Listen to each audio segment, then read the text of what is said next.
ಹೋರಾಟಗಾರರ ಮೇಲೆ ಲಾಠಿ ಚಾರ್ಜ್ ಮಾಡಿದ ಕಾಂಗ್ರೆಸ್ ಸರ್ಕಾರಕ್ಕೆ ಹೋರಾಟಗಾರರ ಮೇಲೆ ಲಾಠಿ ಚಾರ್ಜ್ ಮಾಡಿದ ಕಾಂಗ್ರೆಸ್ ಸರ್ಕಾರಕ್ಕೆ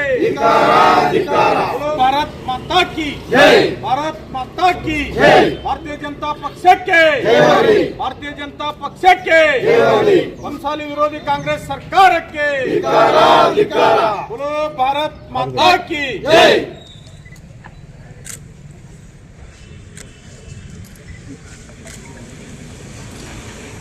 ಇವತ್ತು ಭಾರತೀಯ ಜನತಾ ಪಕ್ಷ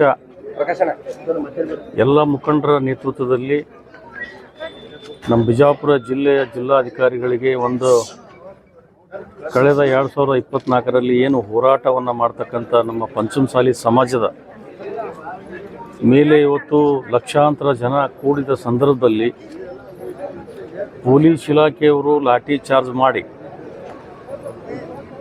ಯಾವ ರೀತಿ ಲಾಠಿ ಚಾರ್ಜ್ ಮಾಡಿದ್ರಪ್ಪ ಅಂತಂದರೆ ಹೊಲದಲ್ಲಿ ಕುಸ್ಬಿನೂ ಕೂಡ ಬಡಿಯಂಗಿಲ್ಲ, ಆ ರೀತಿ ಬಡಿದು ಒಂದು ವರ್ಷ ಆದರು ಇನ್ನೂವರೆಗೆ ಯಾರು ನಮ್ಮ ಪಂಚಮಸಾಲಿ ಸಮಾಜದ ಶಾಸಕರು ಮಾಜಿ ಶಾಸಕರಿದ್ದರು, ಈಗ ಅವರು ಹಾಲಿ ಶಾಸಕರು ಮತ್ತು ಮಂತ್ರಿಗಳು ಕೂಡ ಅದಾರ. ಆದರೆ ಅವರು ಇವತ್ತು 1 ವರ್ಷ ಆದರೂ ಕೂಡ ಯಾಕೆ ಇದನ್ನು ತನಿಖೆ ಮಾಡಲಿಲ್ಲ ಅನ್ನೋದನ್ನು ಬಹಳ ಸಮಾಜಕ್ಕೆ ಒಂದು ನೋವನ್ನು ಉಂಟು ಮಾಡಿದೆ. ಆದರೆ ಇಲ್ಲಿವರೆಗೆ ಇವರು ಯಾಕೆ ತನಿಖೆ ಮಾಡಲಿಲ್ಲ ಅಂತಂದರೆ ಅವ್ರು ಮಾಡಿದ ತಪ್ಪನ್ನು ಮುಚ್ಚಿಕೊಂಡು 1 ವರ್ಷ ಆದರೂ ಯಾರು ಹೋರಾಟ ಮಾಡ್ತಿದ್ರು ದೊಡ್ಡ ಪ್ರಮಾಣದಲ್ಲಿ, ಆ ಹೋರಾಟದಲ್ಲಿ ಇರ್ತಕ್ಕಂಥವರೇ ಕೂಡ ಇವತ್ತು ಅಧಿಕಾರದಲ್ಲಿ ಇದ್ದರೂ ಕೂಡ ಈ ಸರ್ಕಾರದ ಕೈಗೊಂಬೆಯಾಗಿ ಇವತ್ತೇನು ಮುಂದುವರೆದಾರ. ಇದು ಪಂಚಮಸಾಲಿ ಸಮಾಜ ಹೋರಾಟ ಇಲ್ಲಿಗೆ ನಿಲ್ಲಂಗಿಲ್ಲ. ಇದು ಭಾರತೀಯ ಜನತಾ ಪಕ್ಷ ಮತ್ತು ಸಮಾಜದ ಎಲ್ಲ ಮುಖಂಡರು ಕೂಡ, ಈ ರಾಜ್ಯದ ಮುಖ್ಯಮಂತ್ರಿ ಉಪಮುಖ್ಯಮಂತ್ರಿಗಳು ಕೂಡ ಒಂದು ಕ್ಷಮೆಯಾಚನೆಯನ್ನು ಮಾಡಲಿಲ್ಲ ಅಂತಂದರೆ ಮುಂದಿನ ದಿನಮಾನಗಳಲ್ಲಿ ನಮ್ಮದು ಏನು ಮೀಸಲಾತಿ ಹೋರಾಟವನ್ನು ಹಮ್ಮಿಕೊಂಡಿದ್ರು ಅದನ್ನು ಭಾಳ ದೊಡ್ಡ ಪ್ರಮಾಣದಲ್ಲಿ ಮುಂದುವರಿತದೆ. ಇದು ಇಷ್ಟಕ್ಕೆ ನಿಲ್ಲಂಗಿಲ್ಲ. ಈ ಸರ್ಕಾರ ತೊಗಲು ದಪ್ಪಿರೋದ್ರಿಂದ ಇವ್ರು ಯಾರೂ ಕಣ್ಣು ತೆಗೆದು ನೋಡಕತ್ತಿಲ್ಲ. ನಮ್ಮವರು ನಮ್ಮ ಸಮಾಜದವ್ರು ಇರ್ತಕ್ಕಂಥ ನಾಯಕರು ಕೂಡ ಅವರು ಕಣ್ಣು ಮುಚ್ಚಾರ. ಆದರೆ ಈ ಕಣ್ಣು ಮುಚ್ಚಿ ಇದು ಕಾಟಾಚಾರಕ್ಕೆ ಇದು ಮುಂದುವರ್ಕೊಂಡು ಹೊಂಟಾರೆ. ಇದು ಸನ್ಮಾನ್ಯ BS ಯಡಿಯೂರಪ್ಪ ಸಾಹೇಬರಿದ್ದಾಗ ಮತ್ತು ಸನ್ಮಾನ್ಯ ಬಸವರಾಜ ಬೊಮ್ಮಾಯಿಯವರಿದ್ದಾಗ ಯಾವ ರೀತಿ ಇತ್ತು, ಸಿದ್ದರಾಮಯ್ಯನವರು ಮತ್ತು ಈ ಮಹಿಳಾ ಮಕ್ಕಳ ಮತ್ತು ಕಲ್ಯಾಣ ಇಲಾಖೆ ಇವತ್ತು ಸಚಿವರಿದ್ದಾಗ ಅವರು ಕೂಡ ಹೇಳಿದರು ಮೀಸಲಾತಿ ನಾವು ತೊಗೊಂಡೇ ತೀರ್ತೀವಿ, ನಮ್ಮ ಸರ್ಕಾರ ಬಂದ ನಂತರ ನಾವು ಮೀಸಲಾತಿ ಕೊಟ್ಟೇ ತೀರ್ತೀವಿ ಅಂತಂದಿದ್ರು. ಆ ಅಮ್ಮ ಎಲ್ಲಿದಾಳೋ ಗೊತ್ತಿಲ್ಲ, ಈಗ ಅದರ ಚಕಾರ ಶಬ್ದ ಎತ್ತಂಗಿಲ್ಲ. ಆದರೆ ಇವತ್ತು ಅದು ನಮ್ಮ ದುರ್ದೈವ. ಆದರೆ ಇವತ್ತು ಈ ಹೋರಾಟದ ಮುಖಾಂತರ ನಾವು ಜಿಲ್ಲಾಧಿಕಾರಿಗಳಿಗೆ ಏನು ಮನವಿ ಕೊಟ್ಟಿದ್ದೀವಿ, ಈ ಮನವಿಯನ್ನು ಜಿಲ್ಲಾಧಿಕಾರಿಗಳು ಸರ್ಕಾರಕ್ಕೆ ಸಲ್ಲಿಸಿ ಇದು ರಾಜ್ಯದ ಉಪಮುಖ್ಯಮಂತ್ರಿಗಳು ಮುಖ್ಯಮಂತ್ರಿಗಳು ಕ್ಷಮಾಯಾಚನೆ ಕೇಳಿಲ್ಲ ಅಂದರೆ ಮುಂದಿನ ದಿನಮಾನಗಳಲ್ಲಿ ಇದೊಂದು ದೊಡ್ಡ ಹೋರಾಟವನ್ನು ನಾವು ಮಾಡ್ತೀವಿ ಅಂತ ಹೇಳಿಕೆ ನಾನು ಬಯಸ್ತೀನಿ. ಕಳೆದ ಚಳಿಗಾಲ ಅಧಿವೇಶನದಲ್ಲಿ ಪಂಚಮಸಾಲಿ ಸಮಾಜ ಈ ನಾಡಿಗೆ ಅನ್ನವನ್ನು ಕೊಡ್ತಕ್ಕಂಥ ಸಮಾಜ, ಪಂಚಮಸಾಲಿಯ ಮೂಲ ಉದ್ಯೋಗ ಕೃಷಿಗೆ ಸಂಬಂಧಪಟ್ಟದ್ದು. ಆ ಸಮಾಜದಲ್ಲಿ ಸಾಕಷ್ಟು ಬಡ ಜನ ಇದ್ದಾರೆ. ಆ ಸಮಾಜದ ಬಡ ಮಕ್ಕಳಿಗೆ ಶಿಕ್ಷಣಕ್ಕಾಗಿ ಮತ್ತು ನೌಕರಿಗಾಗಿ 2A ಮೀಸಲಾತಿಗೋಸ್ಕರ ಕಳೆದ ಚಳಿಗಾಲ ಅಧಿವೇಶನದಲ್ಲಿ ಬೆಳಗಾವದಲ್ಲಿ ಶಾಂತಿಯುತ ಹೋರಾಟ ಹಮ್ಮಿಕೊಂಡಿದ್ದರು.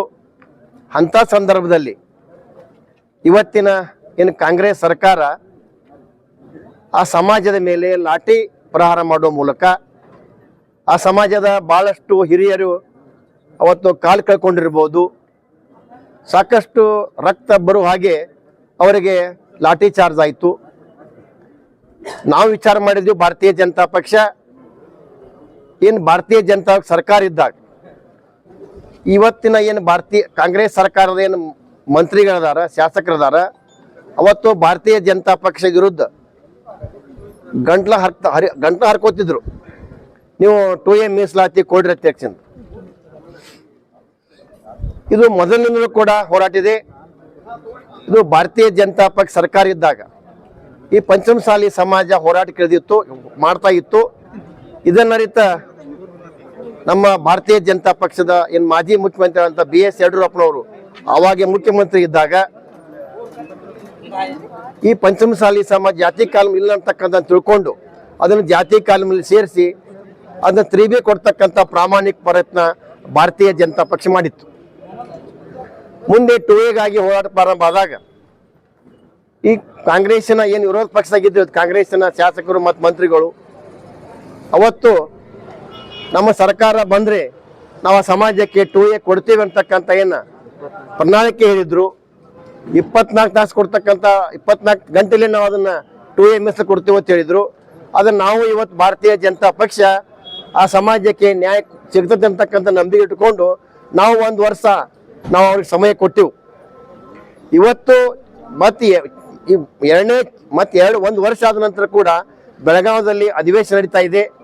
ಅಧಿವೇಶನದಲ್ಲಿ ಮುಖ್ಯಮಂತ್ರಿ ಉಪಮುಖ್ಯಮಂತ್ರಿ ಸರ್ಕಾರ ಆ ಸಮಾಜಕ್ಕೆ ನ್ಯಾಯ ಕೊಡ್ತಕ್ಕಂಥ ಪ್ರಾಮಾಣಿಕ ಪ್ರಯತ್ನ ಮಾಡಿಲ್ಲ. ಆದ್ದರಿಂದ ನಾವು ಇವತ್ತು ಆ ಪಂಚಮಸಾಲಿ ಸಮಾಜಕ್ಕೆ ಅನ್ಯಾಯ ಆಗ್ಯದ, ಅನ್ಯಾಯದ ವಿರುದ್ಧ ಇಡೀ ಬಿಜಾಪುರ ಜಿಲ್ಲೆಯ ಭಾರತೀಯ ಜನತಾ ಪಕ್ಷ ಎಲ್ಲ ಭಾರತೀಯ ಜನತಾ ಪಕ್ಷದ ಜಿಲ್ಲೆ ಎಲ್ಲ ಪ್ರಮುಖರನ್ನ ಪದಾಧಿಕಾರಿ ಕರ್ಕೊಂಡು ಬಿಜಾಪುರ ಜಿಲ್ಲೆ ಎಲ್ಲ ರೈತಾಪಿ ಒಂದನ್ನು ಕರ್ಕೊಂಡು ಇದನ್ನು ದೊಡ್ಡ ಪ್ರಮಾಣದಲ್ಲಿ ಹೋರಾಟಕ್ಕೆ ಹಮ್ಮಿಕೊಳ್ತಕ್ಕಂಥ ಒಂದು ಚರ್ಚೆ ನಮ್ಮ ಭಾರತೀಯ ಜನತಾ ಪಕ್ಷ ನಡೆದದ. ಇದು ಒಂದು ವೇಳೆ ಬೇಗನೆ ಇವತ್ತು ಆ ಸಮಾಜಕ್ಕೆ ಮುಖ್ಯಮಂತ್ರಿಗಳು ಉಪಮುಖ್ಯಮಂತ್ರಿಗಳು ಸರ್ಕಾರ ಕ್ಷಮೆ ಯಾಚಿಸಬೇಕು. ಆ ಸಮಾಜಕ್ಕೆ ನ್ಯಾಯ ಸಿಗುವ ರೂಪದಲ್ಲಿ ಅದಕ್ಕೆ ಅವರಿಗೆ ಸಮಾಜಕ್ಕೆ ಒಂದು ಧೈರ್ಯ ತಕ್ಕ ಕೆಲಸ ಮಾಡಬೇಕು. ಇದು ಯಾವುದನ್ನು ನೀವು ಮಾಡದೇ ಹೋದರೆ ಮುಂದಿನ ದಿನಮಾನದಲ್ಲಿ ಸ್ವಲ್ಪ ದಿನದಲ್ಲಿನ ಇದು ಉಗ್ರ ಹೋರಾಟವನ್ನು ನಾವು ಬಿಜಾಪುರದಲ್ಲಿ ಪ್ರಾರಂಭ ಮಾಡ್ತೀವಿ.